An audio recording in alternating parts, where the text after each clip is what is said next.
Welcome to Drip Made Easy. I'm Ashley. And I'm Matt. Today we'll be explaining some of the benefits of drip irrigation and showing you just how easy shopping for your drip products at Lowe's really is. So if you want to go green when you're watering, drip irrigation is where it's at. It's green because it conserves water. It saves time and money and maintains your plants healthy, and green. So Lowe's and Orbit really made your shopping experience easy. Just taking a look at the packaging, they've color categorized everything. In this case, it's yellow for the emitters. There's a large photo that shows the product in use. There's a call-out box that shows the key feature of the product, and the pertinent information is listed down the front in both English and Spanish.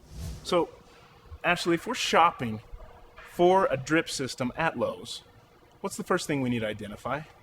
Where you're going to get your water source. Exactly.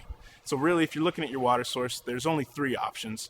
You've got your existing underground system, you have a hose faucet, or an irrigation valve.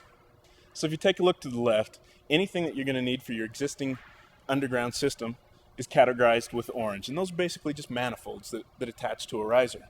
Anything that you want to attach to a hose faucet from your house or from a spigot in the yard is categorized in green. And anything that comes out of an irrigation valve box is down on the bottom shelf in blue. So once we've identified the water source, where do we go from here? What you're going to actually be watering.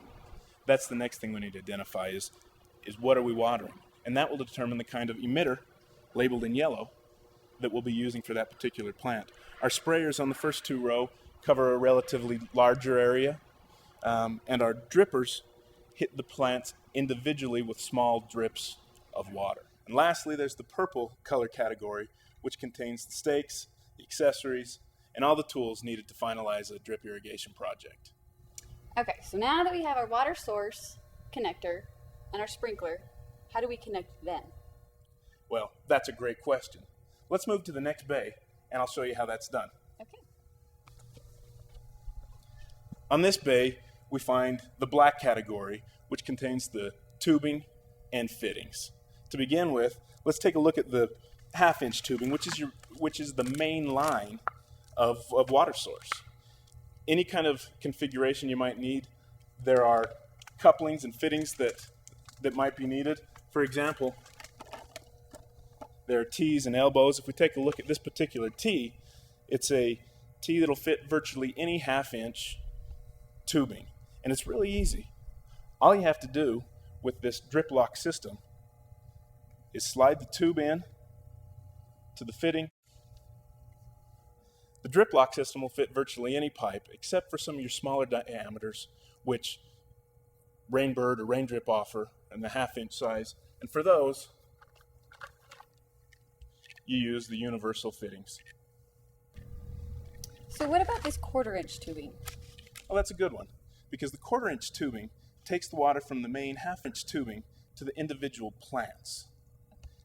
Beside that, you've got, depending on your configuration, any assortment of fittings and couplings that you might need for your 1/4-inch tubing, from your elbows to your T's to the basic barbed coupling. Okay. So what if you don't want to go through that process of picking everything out?